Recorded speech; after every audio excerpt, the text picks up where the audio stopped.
శ్రీ విఘ్నేశాయ నమః, శ్రీరామాయ నమః, శ్రీ హనుమతే నమః. భక్తి ప్రేక్షకులకు శుభాకాంక్షలు. మనం కార్యసిద్ధిలో ఉన్నాం.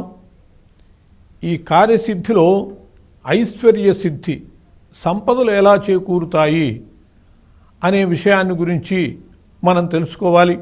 ముఖ్యంగా ఇంట్లో సంపదలు నిలబడాలి అంటే, లక్ష్మీ కటాక్షం చేకూరాలి అంటే గృహిణి యొక్క పాత్ర చాలా ముఖ్యమైనది అని చెప్పి శాస్త్రాలు మనకు చెబుతున్నాయి. ఇయం గేహే లక్ష్మీ అన్నారు. ఇంట్లో ఉండేటటువంటి లక్ష్మీ స్వరూపిణే ఇల్లాలు అని చెప్పి, కాబట్టి ఆమె యొక్క ప్రవర్తనని బట్టి, ఆమె యొక్క విధానాన్ని బట్టి ఇంట్లోకి లక్ష్మీదేవి ప్రవేశిస్తూ ఉంటుంది. ఆ ప్రవేశించినటువంటి లక్ష్మి స్థిరంగా ఉంటూ ఉంటుంది. ఈడైన సంపద ఎవరింట నుండు, అరుగులలికే వారి అరచేత నుండు అని చెప్పి పాట వింటూ ఉంటాం. అంటే గృహిణి చక్కగా తన అరచేత్తో ఇల్లు అలగటం ద్వారా లక్ష్మిని నిలబడేటట్టు చేస్తుంది. ఆ చేత్తో ముగ్గులు అలంకరించటం ద్వారా లక్ష్మిని ఆకర్షిస్తుంది, స్వాగతం చెబుతుంది లక్ష్మికి. అట్లాగే దీపాన్ని వెలిగించటం ద్వారా సంధ్యా సమయాల్లో ఆ లక్ష్మీదేవికి స్వాగతం చెబుతుంది. తులసి సేవ ద్వారా, తులసిని గురించి వేదవ్యాస భగవానుడు చెబుతాడు, ఇయం సాక్షాన్ మహాలక్ష్మి అని.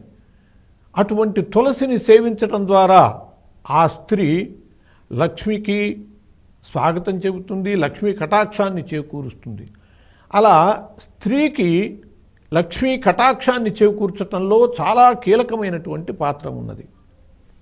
స్త్రీ యొక్క మంచితనము, నడవడిని బట్టే దేవతల్ని అంగీకరించినటువంటి నాస్తికుల ఇళ్లలో కూడా సంపదలు నిలబడుతున్నాయి అంటే దానికి కారణము వాళ్ళ గృహిణులు.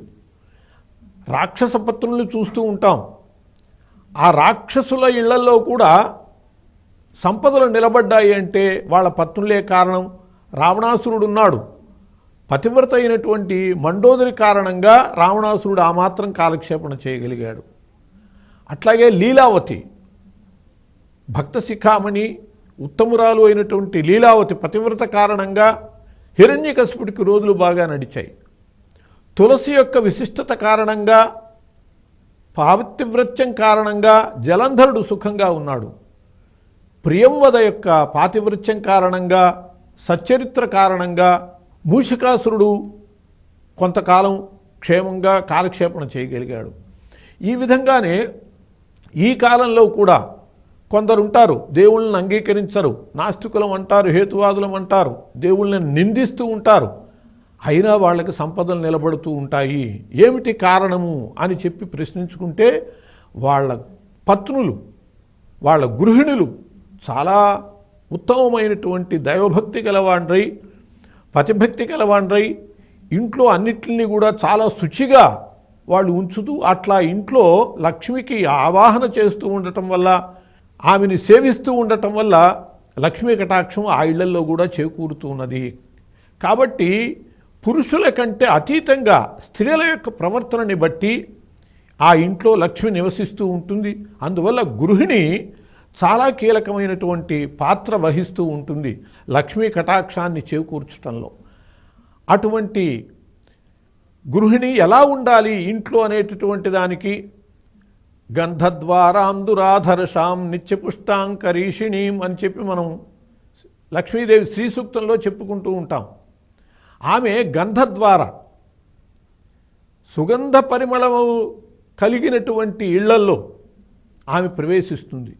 అంతేగాని ఎలా పడితే అలా ఇళ్ళు ఉండి దుర్గంధ భూయిష్టమై ఉంటే అటువంటి చోటకి లక్ష్మీదేవి రాదు. అందువల్లనే స్త్రీలు ఇంటిని చాలా చక్కగా అలంకరిస్తారు, చాలా శోభాయమానంగా ఉంచుతారు. ఎందుకు అంటే వాళ్ళ సౌందర్య పిపాసే కాదు, లక్ష్మీదేవిని ఆవాహన చేయటం కూడా, లక్ష్మీదేవిని ఆహ్వానం చేయటం.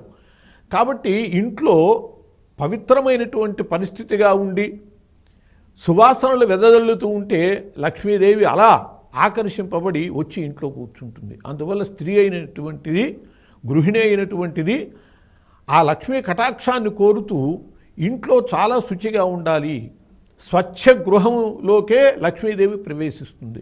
అటువంటి స్వచ్ఛత సాధించాలి అంటే ఇంట్లో ఎలా పడితే అట్లా గుడ్డలు కానీ వస్తువులు కానీ కాళ్ళకి తగులుతూ ఎలా పడితే అలా ఉండేటట్లయితే అటువంటి ఇంట్లోకి లక్ష్మి రాదు. కాబట్టి అన్నీ కూడా చక్కగా సర్దుబాటు చేస్తూ ఉంటారు స్త్రీలు. అలా సర్దుబాటు చేయటం అనేటటువంటిదే లక్ష్మిని ఆకర్షించటం. అట్లాగే ఇంట్లో దుర్గంధాలు రాకుండా ఎప్పటికప్పుడు ఇంటిని శుద్ధి చేసి పరిమళ భూయిష్టంగా చక్కగా ఉండేటట్లుగా రంగవల్లులతో దిద్ది తీర్చి ఆ లక్ష్మీదేవికి స్వాగతం చెబుతూ ఉండాలి. అలా ఉండేటటువంటి స్త్రీ ఏ ఇంట్లో ఉంటుందో అక్కడ లక్ష్మీదేవి ఉంటుంది. కాబట్టి ముఖ్యంగా స్త్రీలు ఈ ఇంటి లక్ష్మికి సంపదలకి నేను కారణము అనేటటువంటిది గ్రహించి దానికి అనుకూలమైనటువంటి రీతిగా ఇంటిని శుభ్రంగాను శుచిగాను ఉంచటం కర్తవ్యం.